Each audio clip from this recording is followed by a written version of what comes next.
उनमें एक का नाम है डॉक्टर फारूक और उनकी पत्नी नसरीन। नसरीन बेहद खूबसूरत थी और डॉक्टर फारूक भी बेहद आकर्षक और लंबी कद काठी के व्यक्ति। अब होता क्या है, उनकी जिंदगी बहुत ही खुशहाल चल रही थी, लेकिन उनकी समस्या ये थी कि उनके पास कोई रोजगार नहीं था। इसलिए उन्होंने निश्चय किया कि क्यों ना मैं किसी के यहाँ जा करके कुछ डॉक्टरी सीख लूं, जैसे कि अक्सर गांव में झोला छाप डॉक्टर होते हैं। उसी तरह की डॉक्टरी सीखने के लिए वो शहर में रोज जाया करते थे। उसके उपरांत उन्होंने कुछ दवाइयों की जानकारी ले ली और जो डेली यूज में होने वाली दवाइयां हैं, जो गांव में अक्सर होने वाली बीमारियां हैं, उनकी जब उनको ठीक ठाक सी जानकारी हो गई, उसके उपरांत उन्होंने गांव में ही अपना एक क्लिनिक खोल लिया। यहां तक जिंदगी बड़ी अच्छी और भली चंगी एकदम से अच्छी सी चल रही थी। लेकिन यहां पर एक मोड़ तब आ जाता है कि एक दिन उनकी साली नगमा उनके घर पर आ जाती है।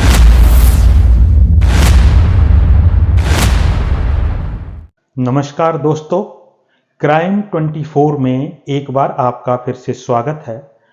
और आज हम एक और दिल दहला देने वाली सच्ची घटना लेकर के आए हैं, जिसको सुनने के बाद आप अपने दांतों तले उंगलियां दबाने के लिए मजबूर हो जाएंगे। आज की हमारी जो सच्ची घटना है वो बरेली की है। वारदात बहुत ही महत्वपूर्ण है कि किस तरह से लोग क्राइम को अंजाम देते हैं। हमारा उद्देश्य क्राइम के प्रति आपको सचेत करना है कि जो क्राइम हो रहे हैं वो किस किस तरह के होते हैं, उनको हम आपको बताने जा रहे हैं। तो ध्यान से सुनिएगा। आज की वारदात उत्तर प्रदेश के जिला बरेली के थाना बिथारी चैनपुर गांव पदारथपुर की है। ये वारदात 13 फरवरी 2023 की रात 12 बजे की है। यहां पर एक डॉक्टर हैं, उन डॉक्टर के यहां पर 2 मरीज आते हैं। वो मरीज कहते हैं कि भाई हमें कुछ तकलीफ है और हमें दवाई लेनी है। डॉक्टर साहब रात के 12 बजे अपने घर का दरवाजा खोलते हैं और दरवाजा खोलने के बाद वो दोनों मरीज अंदर आ जाते हैं। जैसे ही वो अंदर आ जाते हैं, वो दोनों हमलावर उन पर हमला कर देते हैं। असल में वो मरीज नहीं बल्कि हमलावर थे। वो चाकुओं से उन पर हमला करते हैं। उनकी चीख पुकार को सुनकर के उनकी पत्नी भी अंदर से उस स्थान पर आ जाती है जहां पर कि डॉक्टर साहब के ऊपर 2 बदमाश हमला कर रहे थे। उन्होंने देखा कि उनकी पत्नी भी आ चुकी है। उन्होंने उनकी पत्नी का पहले गला दबाया, उसके बाद चाकुओं से एक के बाद एक बार करके उसकी हत्या कर दी। इसके उपरांत वो उनके गले की चेन, उनकी पत्नी की गले की चेन, हाथ की अंगूठियां छीन कर ले गए। इसके अलावा उनके घर में जो नगदी थी, नगद रुपया पैसा था, उसको ले गए और उन्होंने पूरे सामान को चेक करके इधर उधर तितर बितर कर दिया। इसके पश्चात डॉक्टर साहब किसी तरह से कॉल करके पुलिस को बुलाते हैं। जब वहां पर पुलिस आती है, पुलिस देखती है कि डॉक्टर साहब के जगह जगह पर चाकू लगे हुए हैं, ब्लेड के भी निशान थे। उनको वो ले जा करके हॉस्पिटल में भर्ती कराते हैं। इधर उनकी पत्नी को भी जब देखा जाता है तो पता लगता है कि अत्यधिक खून बह जाने के कारण उनकी पत्नी की मृत्यु हो चुकी थी। डॉक्टर साहब की मरहम पट्टी होती है और मरहम पट्टी होने के बाद जब वो कुछ ठीक महसूस करते हैं, तब पुलिस उनसे पूछताछ शुरू करती है, क्योंकि जो पोस्टमार्टम रिपोर्ट आई थी वो हैरान करने वाली थी। अब हम वारदात की असली शुरुआत आपके सामने पेश करते हैं कि असल में ये वाकया था क्या। ये वाकया इस प्रकार से है। 2 दंपत्ति थे, उनमें एक का नाम है डॉक्टर फारूक और उनकी पत्नी नसरीन। नसरीन बेहद खूबसूरत थी और डॉक्टर फारूक भी बेहद आकर्षक और लंबी कद काठी के व्यक्ति। अब होता क्या है, उनकी जिंदगी बहुत ही खुशहाल चल रही थी, लेकिन उनकी समस्या ये थी कि उनके पास कोई रोजगार नहीं था।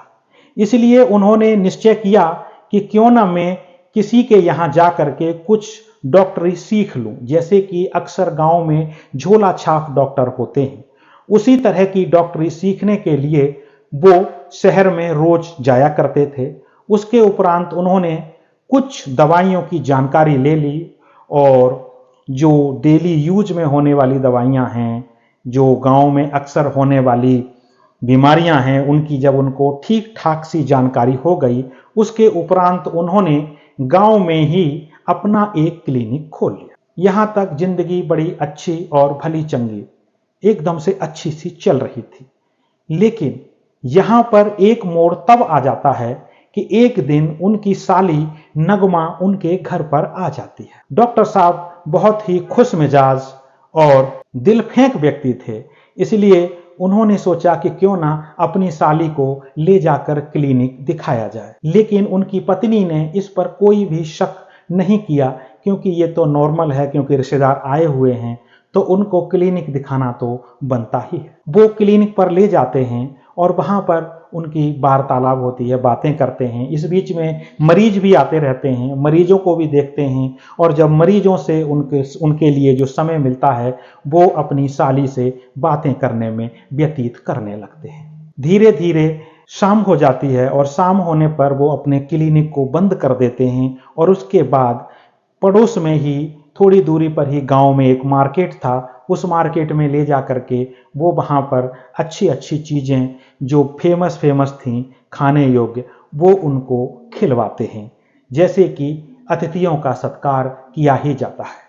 लेकिन चूंकि उनकी साली नगमा बेहद खूबसूरत थी, इसलिए उन्हें वो बहुत पसंद भी थे। वो घर लेकर के आ जाते हैं और अगले ही दिन उनकी साली नगमा चली जाती है। लेकिन उसके चले जाने से डॉक्टर साहब का मन नहीं लगता है, यानी कि कहा जाए तो उनका मन उनकी साली ले गई। अगली सुबह जब डॉक्टर साहब अपने घर से क्लिनिक जा रहे होते हैं तो वे अपनी पत्नी नसरीन से पूछते हैं, नसरीन तुम मुझे कितना प्यार करती हो? नसरीन ने बड़ी बेबाकी से जवाब दिया कि मैं तुमसे इतना प्यार करती हूं कि जरूरत आने पर मैं तुम्हारे लिए अपनी जान भी दे सकती हूं। ये बात डॉक्टर साहब को इतनी भा गई कि डॉक्टर साहब ने अपनी पत्नी को गले लगा लिया और इसके बाद हंसते मुस्कुराते हुए डॉक्टर साहब अपने क्लिनिक को रवाना हो गए। जैसे ही डॉक्टर साहब अपने क्लिनिक पहुंचे, वहां पर एक 50 से 52 साल की उम्र की एक महिला आई हुई थी। डॉक्टर साहब उसका इलाज करने लगते हैं, लेकिन वो केस बिगड़ जाता है। अब चूंकि डॉक्टर साहब तो झोला छाप थे, इसलिए हंगामा ज्यादा हो जाता है, तो उस हंगामे को जैसे तैसे करके लोगों की मदद से वो शांत करा देते हैं। जब मामला शांत हो जाता है, डॉक्टर साहब शांत होकर के और अपने क्लिनिक में बैठ जाते हैं, थोड़े से परेशान होते हैं। डॉक्टर साहब परेशान थे और इसी परेशानी और तंगहाली को दूर करने के लिए वो अपनी साली को फोन लगाते हैं। जैसे ही फोन लगाते हैं, हेलो की आवाज आती है।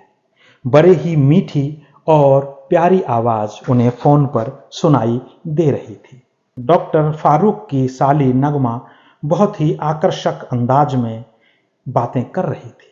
उसकी बातें करने का अंदाज डॉक्टर साहब को बहुत पसंद आने लगा। इसके उपरांत आए दिन दोनों में बातें होने लगीं और इसी बीच आए दिन चोरी छुपे मुलाकातें भी होने लगीं।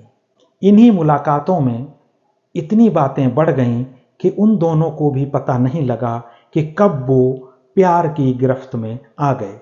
डॉक्टर साहब तो ये भी भूल गए कि वो एक शादीशुदा है। इसके उपरांत एक दिन उनकी साली उनके घर पर आ जाती है और डॉक्टर साहब अपनी साली नगमा को लेकर क्लिनिक पर चले जाते हैं और क्लिनिक पर ही दोनों के संबंध बनने लगते हैं। वो अक्सर क्लिनिक पर जाते और उनके संबंध बनने लगे। इसी तरह से कुछ दिन बीत गए। एक दिन उनकी साली और उनकी पत्नी दोनों ही मैके चले गए और मैके चले जाने के बाद डॉक्टर साहब बहुत ही तन्हा और अकेला अपनी साली के बिना महसूस करने लगे। तब उन्होंने फोन करके अपनी पत्नी से कहा कि जब तुम आओ तो नगमा को भी अपने साथ ले आना। उनकी पत्नी नसरीन ने सोचा शायद कोई काम होगा, इसीलिए वो नगमा को बुला रहे हैं। इसके उपरांत उनकी पत्नी अपनी बहन नगमा के साथ फिर से डॉक्टर साहब के घर आ जाती है। डॉक्टर साहब के घर आने के बाद डॉक्टर साहब बहुत ही खुश हो जाते हैं और अपनी साली को लेकर के यानी नगमा को लेकर के वो क्लिनिक चले जाते हैं। उसी तरह से उनके संबंध फिर से बनते हैं। इसके उपरांत वो कहते हैं कि मेरा तो ऐसा मन करता है कि मैं तुमसे शादी कर लूं। हालांकि डॉक्टर फारूक भी बहुत ही सुंदर और दिलफेक इंसान थे। तभी उनकी साली कहती है नगमा कि मैं आपसे शादी तो कर लेती, लेकिन आप तो पहले से ही शादीशुदा हो और आपकी पत्नी जिंदा भी है। अगर आपकी पत्नी न होती या मर गई होती तो शायद मैं आपसे शादी कर लेती। ये बात डॉक्टर साहब को मन ही मन बहुत भा गई। इसी सोच विचार में डॉक्टर साहब अपने घर आ गए और उनकी साली नगमा अपने घर चली गई। तभी डॉक्टर साहब ने अपनी पत्नी से पूछा, नसरीन तुम मुझे कितना प्यार करती हो? नसरीन ने कहा कि मैं तुम्हें इतना प्यार करती हूं कि मैं तुम्हारे लिए अपनी जान भी दे सकती। डॉक्टर साहब ने कहा कि जो पास में एक कपड़ा पड़ा हुआ है, जो कि एक छोटा सा टॉवल था, क्या तुम उसे अपने मुंह में ठूंस सकती हो? उसने कहा, इसमें क्या बात है, इसे तो मैं आराम से ठूंस सकती हूं। उनकी पत्नी ने वो टॉवल धीरे धीरे अपने मुंह में अच्छे से ठूंस लिया। जब उन्होंने देखा कि इसके मुंह में अच्छे से टॉवल ठुस गया है तो डॉक्टर साहब ने अपनी पत्नी नसरीन का गला दबाना शुरू कर दिया और गला दबाते रहे। उसके मुंह से आंसू निकले और चीख नहीं निकल सकती थी क्योंकि पहले ही उसने अपने मुंह में कपड़े को ठूंस रखा था। ऐसी वारदात सिर्फ इसलिए हो रही थी कि वो अपनी साली से विवाह करना चाहते थे और जो बात उनकी साली ने कही थी वो उनके मन को अत्यंत ही भा गई थी। धीरे धीरे उन्होंने गला दबाया और गला दबाने के बाद उनकी पत्नी बेहोश हो गई। उसके बाद उन्होंने चाकुओं से एक के बाद एक बार करके उसको खत्म कर दिया और फिर अपने ऊपर भी कुछ चाकुओं के निशान लगा लिए। इसके उपरांत उन्होंने अपने पड़ोसियों को बुलाया और शोर भी मचाने लगे, लेकिन इससे पहले उन्होंने एक काम और किया। अपनी पत्नी की चैन, अंगूठियां, नगदी और कपड़े और दवाइयां इधर उधर बिखेर दी ताकि ऐसा लगे कि यहां पर कुछ बदमाश आए थे जिन्होंने की चोरी कर ली है। देखिए एक व्यक्ति का कितना शातिर दिमाग चल रहा है सिर्फ इसलिए कि वो दूसरी शादी करना चाहता है। उसने अपने न सिर्फ रिश्तों का खून किया बल्कि उसने उस विश्वास का भी खून कर दिया है। इसके बाद फोन किया जाता है और फोन करने के बाद पुलिस आती है और पुलिस जब देखती है कि डॉक्टर साहब घायल हैं तो सबसे पहले उन्हें हॉस्पिटल भर्ती कराया जाता है। उसके बाद पुलिस जब अंदर जाती है तो वो देखती है कि उनकी पत्नी वहाँ मृत पड़ी हुई है और जब डॉक्टर साहब कुछ स्वस्थ महसूस करते हैं उसके बाद उनसे पूछताछ होती है। पूछताछ में ये पता चलता है कि उनके बयान लगातार बदल रहे हैं। इससे पुलिस को शक हो जाता है। उन्हें लगता है कि इस बात में कोई सच्चाई महसूस नहीं हो रही है। इसके बाद जब उनके फिंगरप्रिंट लिए जाते हैं और वहाँ पर जो उनकी पत्नी की गले पर जो फिंगरप्रिंट थे वो जब मैच कर गए तो ये पूरी तरह से साबित हो जाता है कि खून किसी और ने नहीं बल्कि डॉक्टर फारूक ने ही किया है। इसके बाद पुलिस जब कड़ाई से पूछताछ करती है तो डॉक्टर साहब सारी बात कबूल लेते हैं कि वो अपनी साली नगमा से शादी करना चाहते थे, इसीलिए उन्होंने अपनी पत्नी नसरीन की हत्या कर दी और हत्या को इस तरह से दिखाने का प्रयास किया कि घर में चोरी हो गई है। हमारा इस वारदात को सुनाने का उद्देश्य सिर्फ इतना है, हम आपको ये बता सकें कि किस किस तरह की वारदातें होती हैं ताकि आप भी अपने आसपास सजग रहें। हमारा उद्देश्य किसी की भावनाओं को ठेस पहुंचाना नहीं है बल्कि हमारा उद्देश्य आपको सजग करना है। तो आज के लिए क्राइम 24 में इतना ही। मिलते हैं किसी दिन एक नए एपिसोड।